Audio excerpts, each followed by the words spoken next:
آج یہاں کوئی کسی کے کام نہیں آئے گا. ہم 500 سال سے حساب کے لیے یہاں کھڑے ہیں. ہمیں کچھ نہیں معلوم ہمارا کیا ہوگا. ہم جہنم والے ہیں یا جنت میں جائیں گے. اے اللہ بے شک ہم کو جہنم میں ڈال دے مگر حساب شروع کر. اے بدبخت چل اپنے رب کے سامنے. کاش مجھے یہ اعمال نامہ نہ دیا جاتا. وائس آواز کی دنیا کا سفر. اس دن جب وقت رک جائے گا، جب زمین اپنی یادداشتیں اگل دے گی، جب آسمان کا سکوت ٹوٹ جائے گا اور جب انسان پہلی بار مکمل طور پر بے بس کھڑا ہوگا. آج یہاں کوئی کسی کے کام نہیں آئے گا. یہاں سب کو اپنی فکر ہے. نہ اس کے پاس کوئی دلیل ہوگی، نہ کوئی سہارا، نہ کوئی راستہ فرار. کاش اللہ نے مجھے دنیا میں مٹی پیدا کیا ہوتا تو آج حساب کے لیے یہاں نہ ہوتا.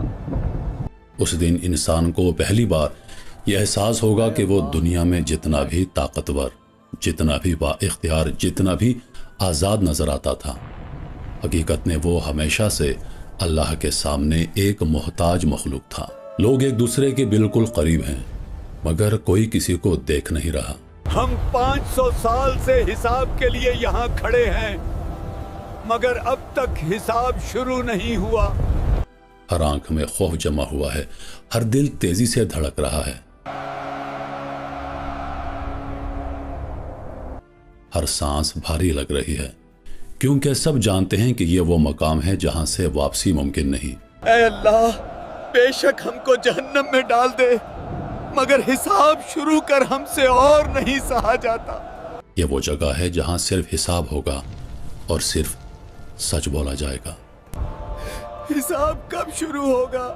صدیاں گزر گئے، نہ کوئی فیصلہ نہ کوئی اعلان. پسینہ جسموں سے ٹپک رہا ہے، کسی کا ٹخنوں تک، کسی کا گھٹنوں تک، کسی کا سینے تک اور کسی کا گلا بھی اس میں ڈوبا ہوا ہے. مگر اس عالم میں نہ کوئی بیٹھ سکتا ہے نہ رک سکتا ہے، کیونکہ اللہ کے مقرر کردہ فرشتے خاموشی سے صفوں کے کنارے کھڑے ہیں اور ان کی خاموشی انسان کے لیے چیخ سے زیادہ خوفناک ہے. آگے بڑھو، یہاں کسی کو فریاد کرنے کی اجازت نہیں ہے. یہ وہ لمحہ ہے جب انسان کو پہلی بار احساس ہوتا ہے کہ دنیا میں جو رشتے اسے سب سے مضبوط لگتے تھے وہ یہاں سب سے پہلے ٹوٹ جاتے ہیں. ماں اپنے بچے کو دیکھتی ہے مگر نظریں چرا لیتی ہے. بچہ ماں کی طرف بڑھتا ہے مگر اس کے قدم رک جاتے ہیں، کیونکہ ہر دل میں ایک ہی چیخ ہے، آج مجھے بچا لو. میرا کوئی اپنا نہیں، بس مجھے اپنی فکر ہے. اللہ مجھے بچا لو. وہی ماں جو دنیا میں اپنے بچے کے لیے بھوکی رہتی تھی آج اس سے دور بھاگ رہی ہے، کیونکہ یہاں محبت نہیں نجات دیکھی جا رہی ہے. یہاں پر قربانی نہیں بلکہ حساب مانگا جا رہا ہے. یہاں آنسو نہیں اعمال تولے جانے ہیں. مجھے مت پہچانو، آج میں خود سے نہیں بچ پا رہا. اسی عالم میں سب لوگ ایک ہی سوال دہراتے ہیں، ایک ایسا سوال جو ہجوم میں گونجنے لگتا ہے، جو چیخ بن کر فضا میں پھیل جاتا ہے اور جو زمین و آسمان کے درمیان مولک ہو جاتا ہے. اے اللہ حساب شروع کر دے، ہم اس انتظار کو برداشت نہیں کر سکتے. یہ انتظار، یہ بے بسی، یہ لاچاری، یہ وہ عذاب ہے جس کا تصور انسان نے دنیا میں کبھی نہیں کیا تھا. 500 سال گزر جاتے ہیں مگر نہ کوئی فیصلہ، نہ کوئی اعلان، نہ کوئی آواز، اور اس خاموشی میں انسان ٹوٹنے لگتا ہے. کیا کوئی ہے جو اللہ سے بات کر سکے؟ بس اس انتظار سے نجات دے. تب انسانیت کا رخ ایک طرف مڑتا ہے. وہ پہلا دروازہ، وہ پہلی امید، وہ پہلا نام، حضرت آدم علیہ السلام. اے آدم نبی، اللہ نے آپ کو اپنے ہاتھوں سے بنایا، آپ ہماری سفارش کریں. امید ایک دل سے نکل کر دوسرے دل میں منتقل ہوتی ہے. نوح، پھر ابراہیم، پھر موسیٰ، پھر عیسیٰ، اور ہر دروازے پر ایک ہی جواب، ایک ہی خاموش انکار، ایک ہی خوف. آج میرا رب اس قدر غضبناک ہے کہ میں نے اسے کبھی ایسا نہیں دیکھا. آج میں خود اپنی فکر میں ہوں. تم نوح کے پاس جاؤ،